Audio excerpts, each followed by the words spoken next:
Street photography gives us the opportunity to go out and engage with our environment, and doing that, it helps us to actually create more meaning in our own lives. It's a wonderful experience, and it's why so many people do it.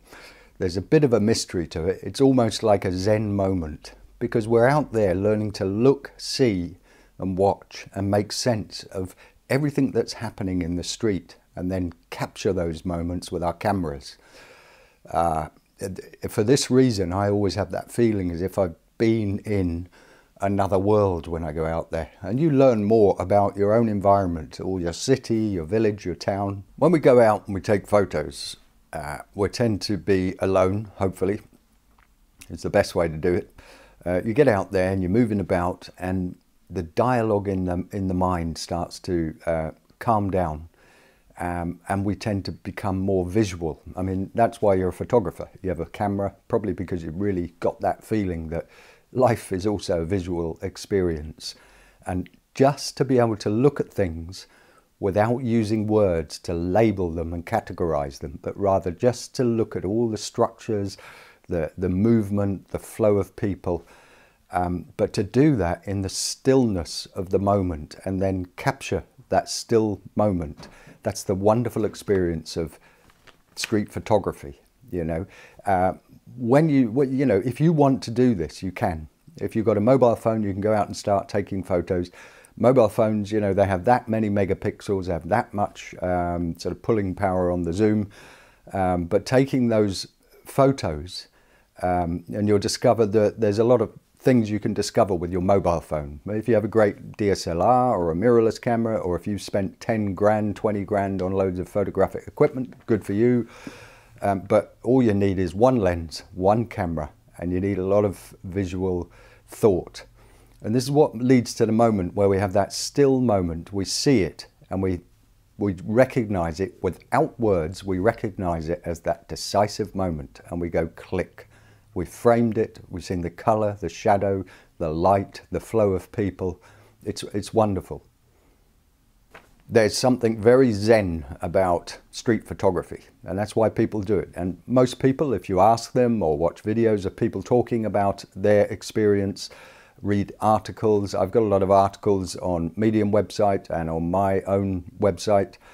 And you'll discover that the depth that it gives you is this connection with your environment. And this connection with the environment, it's a lot of what is missing in our lives. We're all too busy, too rushed. We've got to go here, we've got to go there. And when we've gone there, we have to come back very rapidly and quickly to get home to go on Facebook. I mean, what the hell point is that? Why didn't you just go out, take a slow walk and just look at your environment, the city you live in, the place where you live, and enjoy it? And then you might start seeing some really wonderful photos to take. And the great experiences, of course, as I keep saying, is when you come home, sit down, you look at those photos enlarged on your computer screen.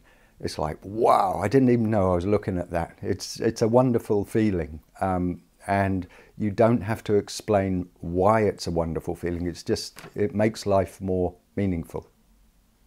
When we go out taking photos of the street, it doesn't matter where you are, you know, you can, it's good to go to a place that is new to you, as in you haven't been there for 6 weeks or something, you know. But all we do is walk and stay calm and just keep looking. And it's that moment when we see something, because we are so calm inside, you're not in a rush to go anywhere, and you shouldn't have a goal to actually go to a particular part of your city. But it's that moment where we take a shot pure, where the mind is just looking, and you lift your camera and you take a shot, and it's a wonderful moment, and you know that you've probably got a great shot. And when we take that shot, we took it without words. And that's photography, is looking at things and seeing the form and then taking the shot. And the great challenge is that when you're out there, is to identify these rhythms and flows and get a feeling and a mood for the street. And I know that any psychologist will tell you that that mood that you feel is in you. Maybe it doesn't necessarily reflect what's really happening on the street, but it is what you feel. And somehow, that's part of the mystery, is that, you know, you look at something, you see it, you feel it, and you take the shot and you knew you were right, especially later when you sit down and take a look at it on the computer screen. You know, you can be wandering about, you look around and you begin to see the flow of people, and you just simply watch the flow of crowds moving and the reflection on the buildings, the shadows on the streets, and they tend to move in and out of meaningful flows, and that's what you're looking for. And you'll see your composition and you'll be able to frame that composition and capture that moment, the decisive moment. And that's all the challenge is. And it's when we see the photo that we realize we did it. It doesn't matter if it's winter, summer, raining, windy, all these things are wonderful. And it's just figuring out ways how you can make sure you don't ruin your camera in the rain. Standing under bridges while it's raining is a great place to stop and wait and capture other people who are walking through the rain. That's a great shot. A windy day in an open space. All of this, you know, it creates lovely compositions. You imagine it, it's a windy day, so it's autumn. And people are dressed in coats, and some people have lovely long coats on, or skirts that go down below the knees, men wearing jackets. The wind's hitting all of that clothing in a way that it creates lovely, beautiful moments where bits of fabric are flipping up and twisting and turning in the wind.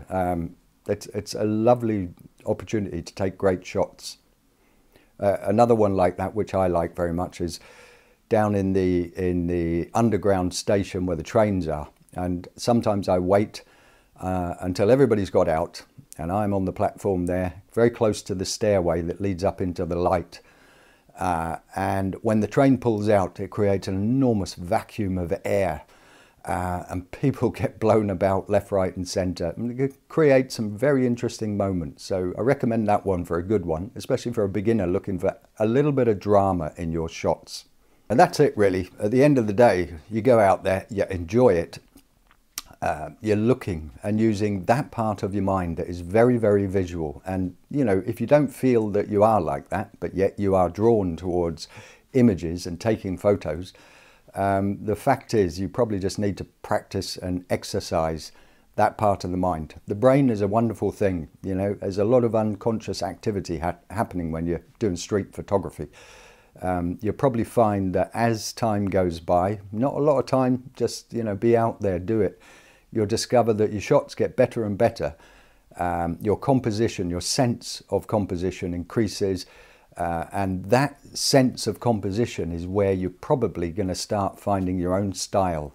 If you have a little bit of courage to look at a shot, frame it, see your composition within the frame, and don't put everything in the center. Try and push things to the edge of the frame, but yet those things that you push to the edge of the frame, they can be actually important elements of your photograph, and they create lovely structures that aren't so boring as if everything you shoot is bang in the middle of your lens. You don't want that. It's, you know, there's no point. It's boring for the person looking at the photo. If you look at a couple of my photos, you might see that I love to actually try and get a figure on the edge of my frame. And for me, it just makes it more, creates tension in the photograph. But if that person was in the middle, it would just look like every other photograph, and people have seen it a million times, and they're just like, oh, that looks nice, and that's about it. But just, there's so many permeations of composition. Don't ever give up, just keep shooting, keep thinking visually about what you're looking at, and take the shot.